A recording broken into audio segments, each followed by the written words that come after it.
우수군의 한중일 삼국지.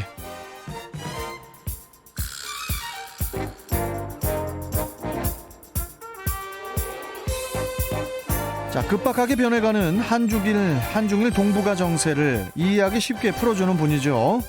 우수군 콩코디아 국제대학교 대외교류 부총장 연결해서 관련 소식 들어보겠습니다. 자, 우수군 부총장님 안녕하세요. 네, 안녕하십니까. 우수근입니다. 예. 자, 한국은행이 지난 23일에 해외 경제 포커스 중국의 소득 불평등 현황과 재분배 정책 추진에 대한 평가 보고서를 발표를 했습니다. 이번 보고서에는 어떤 내용들이 담긴 건지 좀 먼저 간추려서 소개 좀 해주세요, 부총장님. 네, 중국이 빠르게 발전하긴 했습니다만 하면서 결론은 중국이 개혁 개방 후의 고속 성장 과정에서 소득 격차가 크게 확대되었다. 심각한 소득 불평등이 제기되었다라고 하는데, 그러면 실제로 예를 든 것이 소득 분배 불평등 정도를 보여주는 지니 개수 또한 2019년에는 46.5%였는데 2020년에는 46.8%로 올랐다. 그 정도로 소득 불평등은 계속 심화되고 있고 상대적인 빈곤율도 여전히 높은 20%를 유지하고 있어 안타깝다라는 내용입니다. 예. 아니, 그리고 이제 한국은행은 이번 보고서를 통해서 최근에 중국에서 그 소득 불평등 문제 때문에 정부의 그 재분배 정책이 시급하지만 성장 둔화 우려로 인해서 추진이 쉽지 않을 것이다, 이런 그 분석을 내놨거든요. 이는 그 중국 정부의 재분배 정책에 제동이 걸렸다, 뭐 이런 내용으로 해석할 수 있을 것 같기도 한데요. 뭐 사실 그 중국 경제 내에 그 심각한 소득 불평등 문제, 뭐 계속해서 제기됐던 문제 아니겠습니까? 맞습니다. 계속해서 제기됐고 또 계속해서 강하게 좀 완화를 시키려고 했습니다만 잘 안 됐는데요. 중국이 너무 크고 또 경제 요소가 너무 비대하기 때문에 쉽지 않은 것인데 여기서 우리가 여실히 정말 중국 관련돼서 하나를 정말 잘못 알고 있구나라는 것을 말씀드린다면요. 예. 중국의 지금 말씀하시는 것도 심각한 소득 불평등 얘기지 않습니까?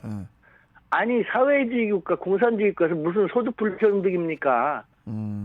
평등해야 되는 거 아닙니까? 그런데 이 소득 불평등이 존재한다는 자체가 문제인데, 그런데도 매우 심각하다라는 것, 그것도 1, 2년이 아니라 계속해서 그렇게 됐다라는 것, 사회주의 국가가 아니라는 것이죠. 그런데 우리는 아직도 중국은 사회주의 국가, 공산주의 국가라고 처음부터 참 기가 막히는 말도 안 되는 비난을 하고 있으니 그만큼 중국을 모른다는데요. 하나의 단적인 예, 중국은요, 자본주의 중에 자본주의입니다. 옛날을 은나라의 갑골문자로 유명한 은나라가 있지 않습니까? 네, 은나라. 기원전 천세기, 지금부터 약 3,000년 전인데 은나라를 상나라라고도 불렀거든요.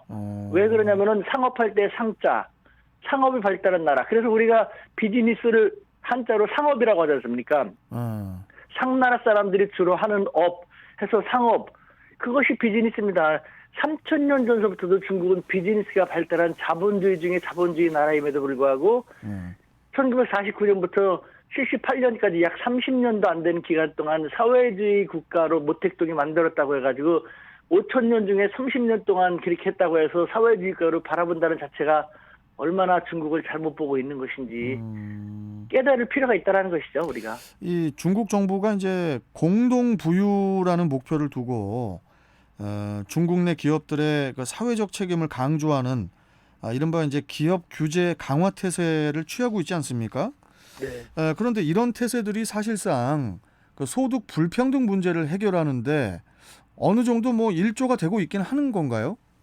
네, 근본적인 문제 해결은 될 수 없습니다만 그래도 안 하는 것보다는 나은 편인 것이죠. 기업들, 즉 세금을 많이 부과하고 그리고 또 더 세금뿐만 아니라 수익을 많이 내는 기업들에게는 공동부유, 다 함께 부자가 되자, 너희만 잘 살지 말자. 이럴 때는 우리는 다 함께 평등을 지향하는 사회국가지 않냐라는 식으로 이럴 때는 그렇게 들고 나오는데요. 그래서 공동부유 정책을 들고 나왔는데 기업들은 불만이지만 뭐 중국 정부의 강한 물리력이 있기 때문에 제도적으로 뒷받침되고 있기 때문에 뭐 기업의 입장에서는 그렇게 할 수밖에 없고, 그래서 실제로 큰 기업들이 사회 공헌 활동이라든가 라는 측면에서 실컷 조건 참가하고 있기 때문에 그나마 중국 정부는 이 재원이 좀 더 확보되고 있는 그런 상황인 것이죠. 뭐 이런 추세라면은 중국의 재분배 정책이 계속 추진되는 게 좀 어렵지 않을까 싶은데요. 현실적으로 가능한 그 정책 계획인지 싶거든요. 어떻게 보십니까? 네, 이와 같은 것을 계속해서 해나가지 않으면은 안 됩니다. 역대 중국 그 정권 왕조를 보면은요, 이 사회 불평등이라든가 아니면은 빈부격차가 심해지면서 일반 민중들이 아이 못 살겠다 갈아엎자라고 해가지고 정권을 붕괴시키는 경우가 상당히 많거든요. 네. 중국 지도부는 그것을 잘 역사의 교훈을 알고 있기 때문에 이 문제를 계속해서 더 강하게 해나갈 것이고, 그렇기 때문에 중국 같은 경우에는 강한 힘이 필요한 것이죠. 강한 힘으로써 제도를 만들어서 이 제도를 강한 힘이 없으면은 밀어붙일 수 없지 않습니까? 네. 이렇게 보더라도 중국이 살기 위해서라면은 강한 힘이 필요하고, 강한 힘은 자유민주주의 국가에서는 있을 수 없지 않습니까? 결국은 중국이라는 인구가 많고 땅덩어리가 큰 나라는 서구식 자유민주주의 국가하고는 맞지가 않는 것, 원초부터라는 것을 알 수가 있는 것이죠. 자, 다음 주제로 좀 넘어가 볼게요, 부총장님. 네.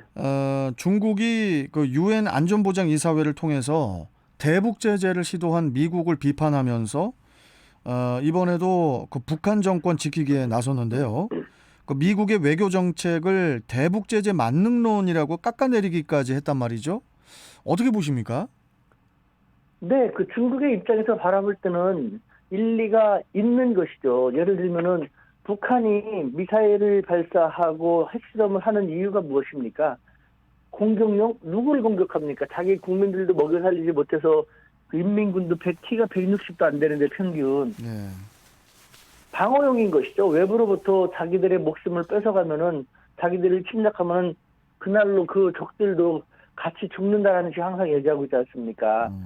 북한이 방어용으로 계속해서 어려운 함정 속에서 저렇게 만들고 있다라는 것.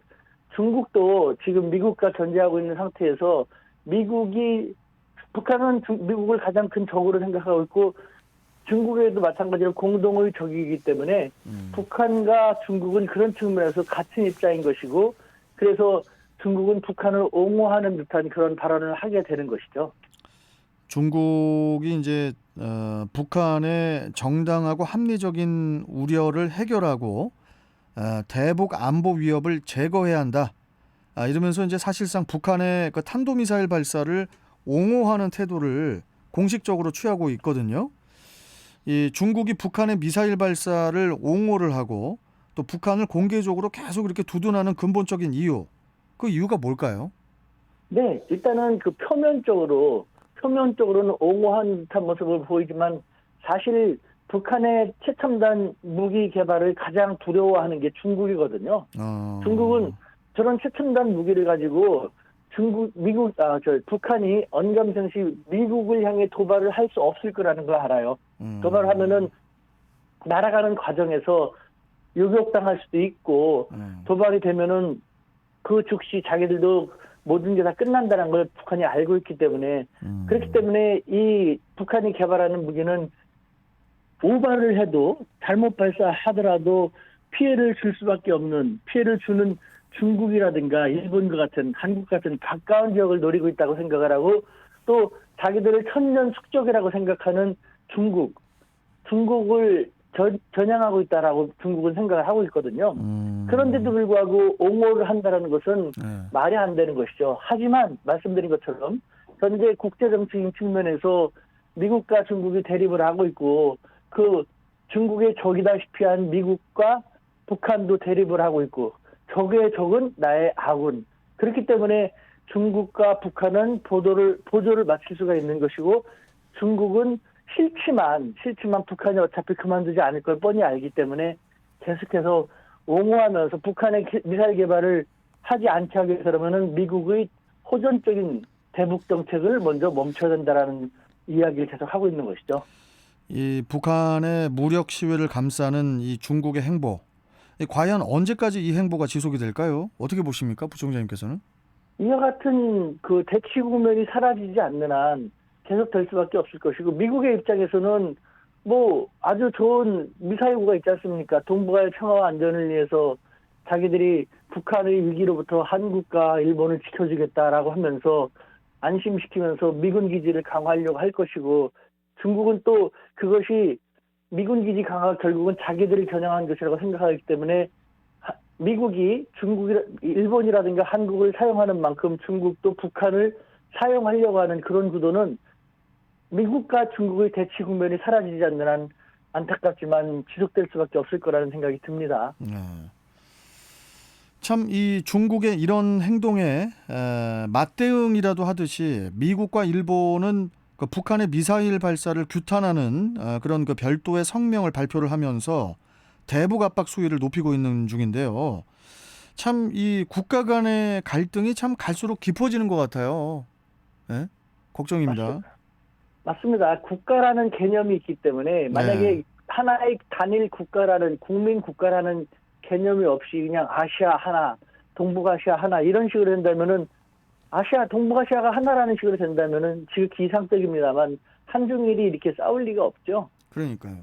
아시아가 하나가 되면 한중일이 하나가 돼서 미국과 대치가 되고, 또 미국은 그러면 한중일이 하나로 뭉치다시피 하면은 두려워서 함부로 할 수 없을 것이고, 그렇기 때문에 국가 개념에서 나오는 이 충돌적인 요소를 우리가 인식을 하고 그것을 계속 완화시키기 위해서 시간은 걸립니다만 민간의 교류를 계속 늘림으로써 상대방들의 국가에 대한 오해와 편견을 많이 제거하면서 더 가깝게 다가가는 서로의 이해의 폭을 다각적으로 넓혀 나간다면은 바라보는 눈이 조금씩 달라져 오지 않을까라는 생각이 듭니다. 예. 우리 저 동북아 말씀하셨지만은 부총재님께서 유럽 연합처럼 동북아 연합은 이루어질 수 없겠죠. 지금 뭐 일본이라는 요소가 변수가 크게 되고 있죠. 역사 반성을 하지 않고 있기 때문에 그러니까요. 중국과 한국이 성장하면 성장할수록 뭐 일본은 선택지 없이 미국으로 더 다가가고, 미국은 얼씨구나 하면서 중국을 견제하는데 일본을 활용하고 하니까요. 그렇죠. 결국은 일본의 자민당 정권이 확 바뀌지 않는 한 일본이 역사 문제에 대해서 바뀌기 쉽지 않을 것이고 정말 안타깝습니다. 참 아무튼 일본이 문제네요. 기승전 일본입니다. 네, 일본 자민당 정부가 문제지 일본 그렇죠. 사람들, 일본 국민들은 그렇지 않고요. 일본 맞습니다. 국민들 일본 사회는 희생당하고 있는 거죠. 자민당 정부한테. 그러니까 어떻게 보면 안타깝고 불쌍한 거예요. 일본 국민들도. 맞습니다. 맞습니다. 알겠습니다. 자, 오늘 말씀은 여기까지 듣고 또 다음 시간에 또 뵙도록 하겠습니다. 부총장님 고맙습니다. 네, 감사합니다. 네, 자 우수근 콩코디아 국제대학교 대외교류 부총장과 함께했습니다.